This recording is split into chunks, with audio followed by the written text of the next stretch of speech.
أعوذ بالله من الشيطان الرجيم. بسم الله الرحمن الرحيم. إن الحمد لله نحمده ونستعينه ونستغفره ونعوذ بالله من شرور أنفسنا وسيئات أعمالنا. من يهده الله فلا مضل له ومن يضلل فلا هادي له، وأشهد أن لا إله إلا الله وحده لا شريك له، وأشهد أن محمدا عبده ورسوله صلى الله عليه وآله وسلم تسليما كثيرا. أما بعد، د سرور کائنات صلی الله علیه و آله وسلم ژوند. محترم ورونو، زموږ قصه دې ځای ته رارسېدلې وه. موږ د حدیبیې د صلح هغه حالات بیانول چې دغه صلح په خپله فتحه وه، او الله عز وجل فرمایي انا فتحنا لك فتحا مبینا. بېشکه چې موږ تا ته فتحه او بری درکړی دي، ښکاره او معلومداره فتحه. ډېر مفسرین وایي چې دغه فتحه په خپله د حدیبیې صلح ده، ځکه دغه بېغمي او قراري چې د قریشو او مسلمانانو په مابین کې پیښه سوه، مسلمانان د قریشو د طرفه د اسلام و دعوت ته فارغه سوه. او اصلا دین مبین اسلام داسې دین دی چې څوک په خبرو او دلایلو نسي پر غالبه کېدلی. هیچا د اسلام واقعي مقابله په دلایلو سره نه ده کړې، بلکې همیشه د اسلام دشمنانو د زوره څخه کار اخیستی دی.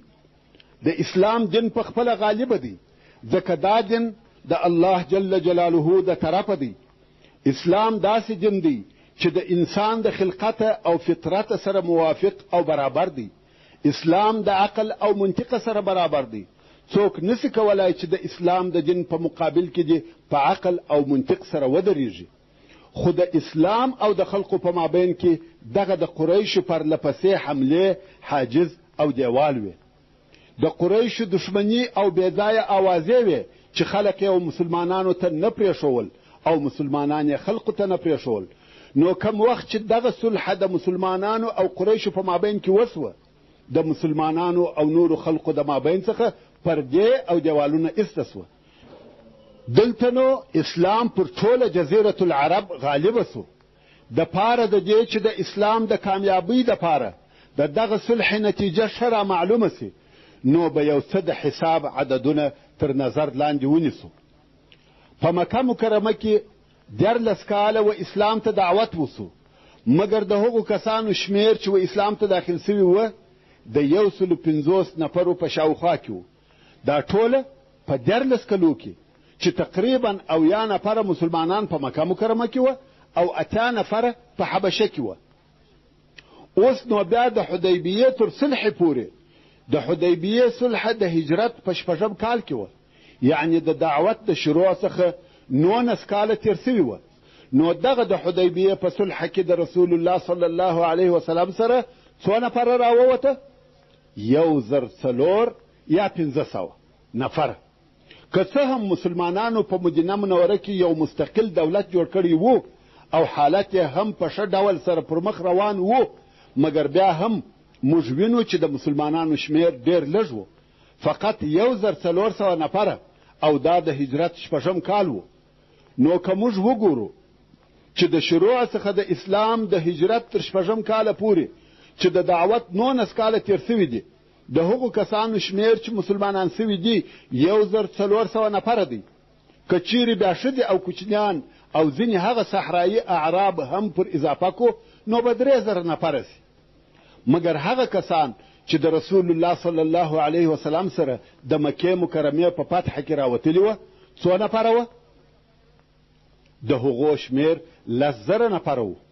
فقط د حدیبیې تر صلح 2 کاله وروسته، چې د دې څخه مقصد داسو چې د حدیبیې تر صلح وروسته په 2 کلو کې د اسلام دپاره داسې کارونه وسوه چې په هغه تېرو سوو 19 کلو کې نه وسوي.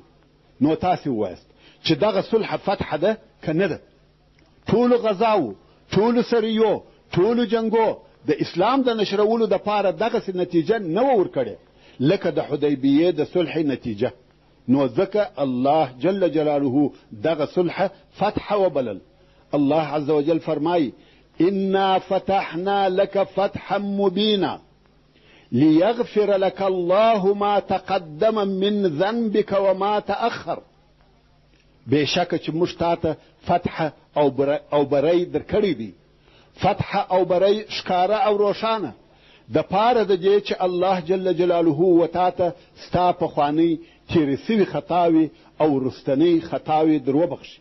ورونو، رسول الله صلی الله علیه و آله وسلم د ګناهو څخه پاک او معصوم دی، خو د آیات شریف څخه داسې مقصد اخیستلی سو چې د رسول الله صلی الله علیه وسلم ټوله د مخنۍ او وروستنۍ کوتاهۍ کمې چې د ده علیه الصلاة وسلام د لوړ مقام او لوړ مرتبې په سبب کوتاهۍ بلل کیږي، هغه ټوله ورته معاف دی او الله جل جلاله بل هیچاته داسې معافي نه ده فرمایلې.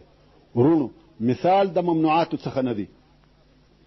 لکه د دنیا پاچاهان چې و یوه فاتح او کامیابه جنرال ته په خصوصي ډول اعزاز او اکرام ورکوي، همدارنګه الله جل جلاله خپل رسول سرور کائنات محمد مصطفی صلی الله علیه و آله وسلم ته د دغه فتح سره 4 امتیازات ورکړه. اول دا چې د مخنۍ او وروستنۍ ټوله کوتاهۍ یې ورمعاف کړې. دغه د معافۍ جمله الله جل جلاله بې له رسول الله صلی الله علیه و آله وسلم څخه بل هیڅ چاته نه ده فرمایلې. په احادیثو کې راغلي دي چې د دغه مبارک آیات تر نزول وروسته به رسول الله صلی الله علیه وسلم په عبادت کې دونه کوشش کاوه چې ټوله شپه به په لمانځه تېرول، تر داسې اندازې چې مبارکې پښې به یې وپړسېدلې او د لیدونکو زړونه به پر سوځل کېده. صحابه کرامو به عرض کړه چې یا رسول الله ولې دونه تکلیفونه پر ځان تېروې؟ الله جل جلاله خو ستا ټوله پخوانۍ او وروستنۍ خطاوې در بخښلې دي. رسول الله صلی الله علیه و آله وسلم به وفرمایل افلا اکونو عبدا شکورا، ایا شکر گزاره بنده نسم؟ او دا معلومه خبره ده چې الله جل جلاله دغسې زیری خپل هغه بنده ته ورکوي چې هغه د دغه زیري په اورېدلو سره بېبیرې او بې پروا نسي، بلکې نور هم د الله جل جلاله څخه بیره زیاته سي. دا چې موږ وویل چې الله جل جلاله و رسول الله صلی الله علیه و آله وسلم ته د دغه صلح په مقابل کې 4 شی ورکړه. اول دا چې د مخنۍ او وروستنۍ ټوله کوتاهۍ ورمعاف کړه. دوهم دا چې ویتم نعمته علیک، او د دې دپاره چې الله جل جلاله د بکې او نور شارو په فتح سره خپله مهرباني پر تا پوره کړي. دریم دا چې ویهدیک صراطا مستقیما، او الله جل جلاله و تا ته سمه او صافه لار وښیي. الله جل جلاله به دې همیشه د هدایت او استقامت پر لار قائم لري. څلورم دا چې وینصرک الله نصرا عزیزا، او د دې دپاره چې الله جل جلاله ستا سره کومک وکړي، غالبه او قوي کومک. هو الذي انزل السكينة في قلوب المؤمنين ليزدادوا ایمانا مع ایمانهم. دغه الله هغه ذات دی چې سکون او اطمینان یې د مؤمنانو په زړو کې نازل کړي د پاره د دې چې د دوی د ایمان سره ایمان ورزیات کړي. یعنی سره د دې چې دغه صلح د دوی د طبیعت څخه مخالفه وه، خو د رسول الله صلی الله علیه وسلم په حکم یې عمل وکړي. د ضد کوونکو کافرانو سره یې ضد ونه کړي. نو د دغه متابعت په برکت د دوی د ایمان درجې نورې هم زیاتې سوې. دغو مسلمانانو د مخه د جهاد په بیعت سره دا ثابته کړه چې موږ د الله جل جلاله په لار کې د جنګ کولو او ځان قربانولو دپاره حاضر یو، چې دا هم یو قسم ایمان دی. او بیا چې رسول الله صلی الله علیه وسلم د مسلمانانو د جذباتو او احساساتو څخه مخالفه صلح وکړه، دلته بیا د مسلمانانو بل قسم ایمان ښکاره سو چې د الله او رسول الله صلی الله علیه وسلم د فیصلې په مقابل کې د تسلیم او اطاعت غاړه کښېښوده. چې دغه سکون او اطمینان هم د الله جل جلاله د طرفه د دوی په زړو کې واچول سو. بیا هم په سورة الفتح کې د دغه صلح په باره کې آیاتونه دوام لري تر څو چې الله عز وجل په 10 نمبر آیات کې فرمایي ان الذين يبايعونك انما يبايعون الله يد الله فوق ايديهم. یعنی بشک هغه کسان چې ستا سره بیعت کوي هغه د الله جل جلاله سره بیعت کوي. د الله جل جلاله لاس د دوی پر لاسو سربیره دی. فمن نکث فانما ينكث على نفسه ومن اوفى بما عاهد عليه الله فسيؤتيه اجرا عظيما. نو پس هر چا چې دغه بیعت مات کړي نو بېشکه چې دی دغه بیعت پر خپل ځان ماتوي یعنی ضرر یې هم دته رسیږي. او هر هغه څوک چې پر هغه شي وفا وکړي چې د هغه عهد او وعده یې د الله جل جلاله سره کړې ده پس ډېر ژر به الله جل جلاله د هغه وفا لوی اجر او ثواب ورکړي چې هغه جنت او د الله جل جلاله دیدار دی. او بیا په وروستني آیات کې الله جل جلاله هغه کسانو ته اشاره کوي کوم چې د رسول الله صلی الله علیه وسلم سره په دغه عمره کې نه و راوتلي. کوم وخت چې رسول الله صلی الله علیه وسلم د وتلو د پاره راوغوښتل دوی وبېرېده او د خپلو ځانو سره یې ویل څوک په دغه بد حال کې چې د مسلمانانو او کفارو په مابین کې دغه دشمني پرته ده وځي. نو موږ ورسو او ځانونه ورتسلیم کو. دوی پر خپلو ځانو وبېرېده او د رسول الله صلی الله علیه وسلم سره نه ووتل. الله عز وجل د هغو په باره کې فرمایي سيقول لك المخلفون من الأعراب شغلتنا أموالنا وأهلنا فاستغفر لنا. ژر دی چې هغه پاته سوي خلق چې د صحرایي عربو څخه دي و تا ته به ووایي دا چې موږ ستا سره نه ولاړو موږ زموږ مالو او زموږ کورنیو مشغوله کړو. یعنی تر شا مو څوک نه درلوده چې زموږ د مالو او زموږ د کورنیو پالنه وکړي. نو زموږ د پاره د الله جل جلاله څخه بخښنه وغواړه. دغه اصلا هغه کسان و چې دوی به په خپل مابین کې سره ویل موږ د هغو خلقو وطن ته ورسو چې هغه دلته مدینې منورې ته راغله او د رسول الله صلی الله علیه وسلم اصحاب یې ووژل.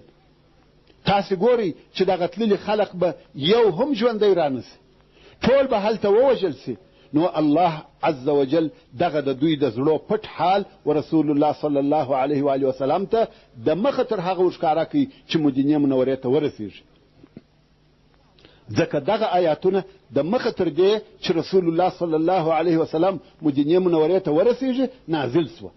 په لار کې یې دا ور معلومه کړه چې تاسې صحیح او سالم مدینې منورې ته ورسیږئ. نو به دغه خلق قسم قسم عذرونه وایي او بهانې به جوړوي چې دغه ټوله درواغ دي. یقولون بألسنتهم ما لیس فی قلوبهم.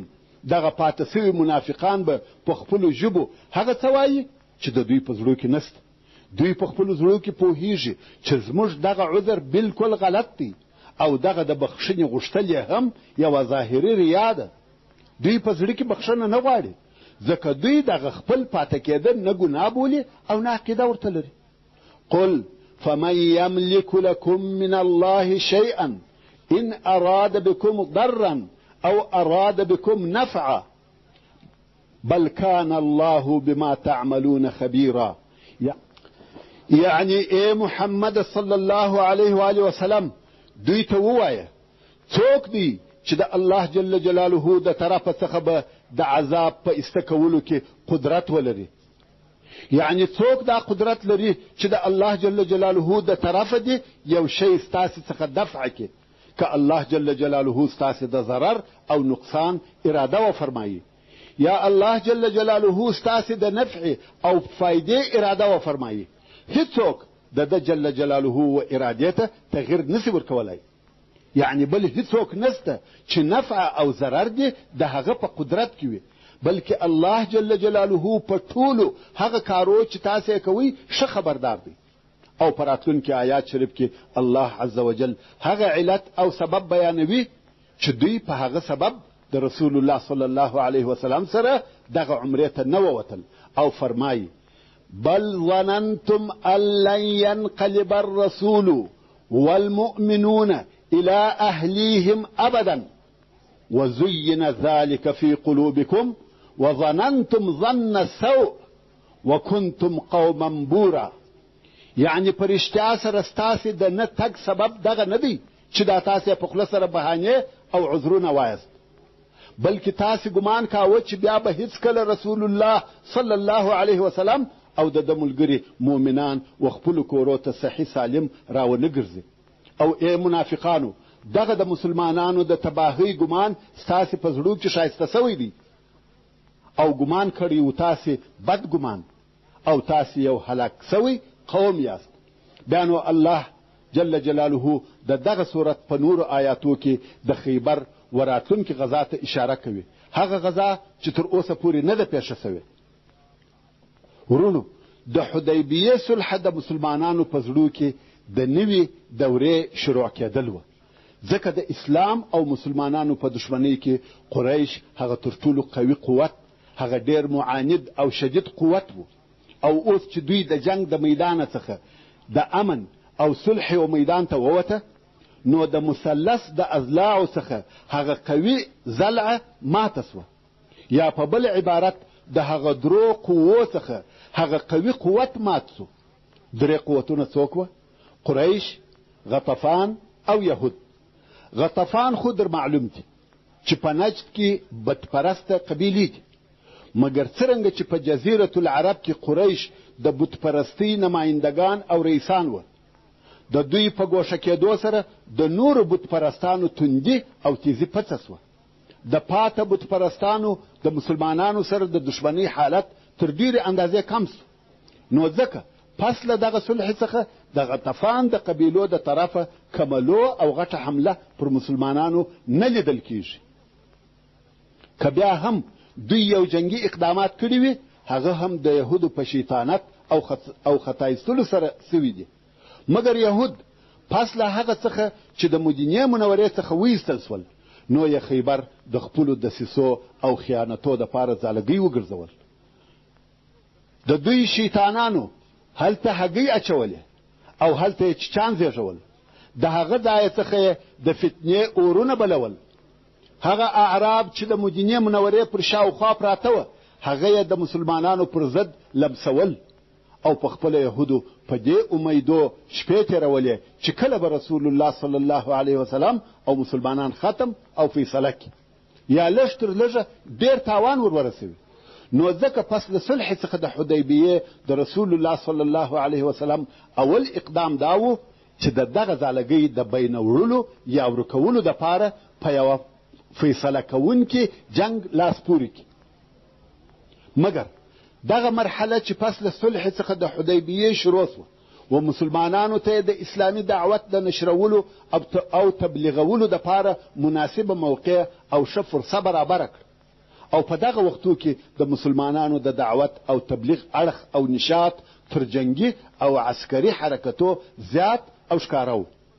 نو ځکه دا به بې ځایه نه وي چې دغه مرحله و دوو حصو ته وویشو. اول د دعوت په لار کې هلې ځلې، د مځکې و پاچاهانو او آمرانو ته د دعوت لیکونه، دوهم عسکري نشاط او حرکتونه. خو څرنګه چې زموږ بحث د غزاو او عسکري حرکتو په باره کې دوام درلودی، نو زه به هم اول د هغه بحث و پوره کولو ته دوام ورکم، که څه هم په حقیقت کې د دعوت موضوع تر عسکري حرکتو د مخه ده. حتی مسلمانانو چې دغه ډېر تکالیف او دردونه زغمل، جنګو او خطرو ته یې ځانونه اچول، د هغه ټولو څخه مقصد او هدف دا و چې دوی او د دوی دعوت سره پرېښول سي. نو د ترتیب په اساس د دعوت مسئله تر جنگ د مخه ده. د حدیبیې تر صلح وروسته عسکري حرکتونه، د الغابه غزا یا د ذی قرد غزا. دغه غزا په حقیقت کې د بني فزاره د قبیلې د یوې ټولۍ شړل دي چې یوه چلیکي حمله یې پر مدینه منوره وکړه، او دا هغه یوازنۍ غزا ده چې رسول الله صلی الله علیه وسلم د حدیبیې تر صلح وروسته او د خیبر تر غزا د مخه کړې ده.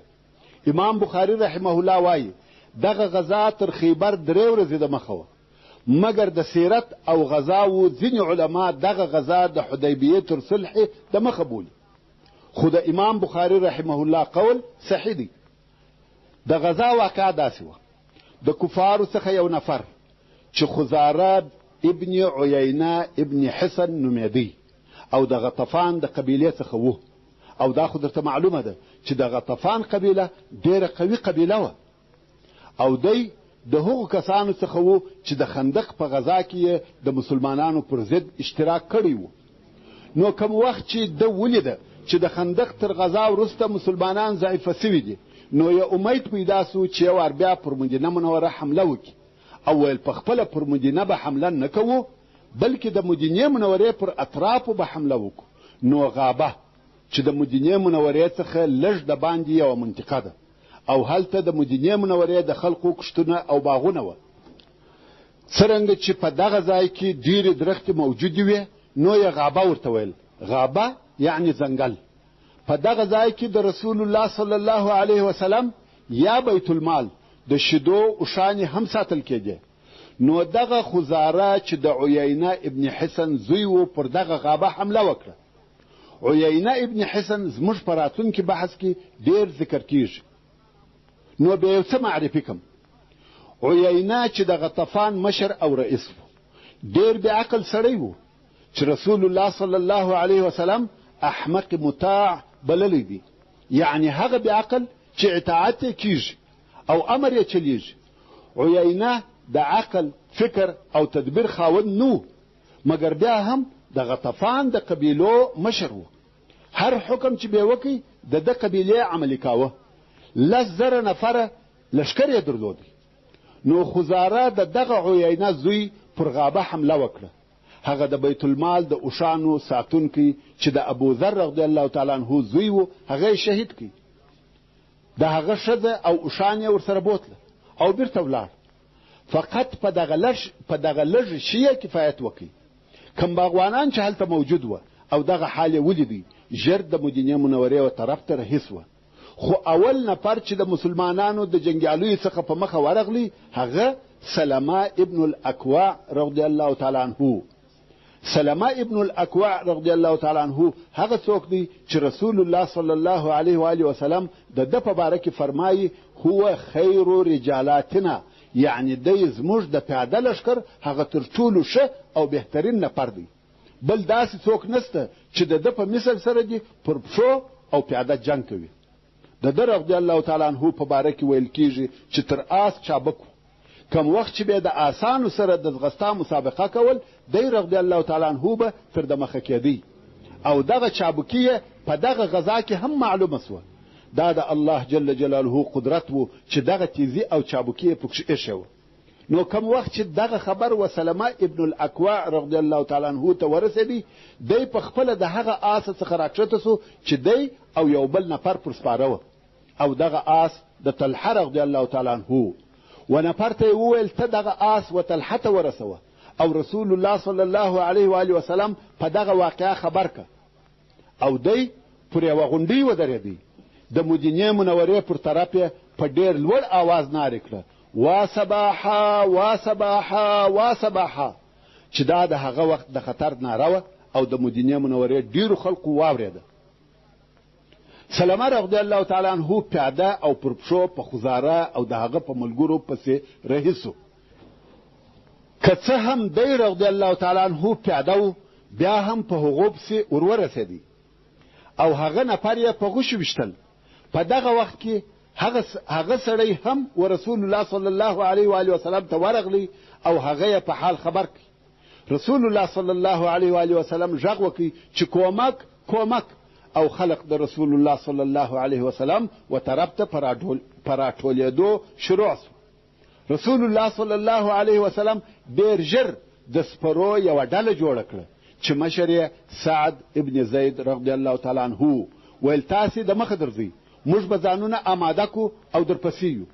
اوس خو حمله د غطفان د طرفه وه، او غطفان ډېره لو او قوي قبیله ده، او مسلمانان د هغو پر طرف ورځي. نو لازمه ده چې پوره تیاری او آمادګي ونیسي. وصلى الله تعالى على خير خلقه محمد وآله وأصحابه وأهل بيته أجمعين. والسلام عليكم ورحمة الله وبركاته.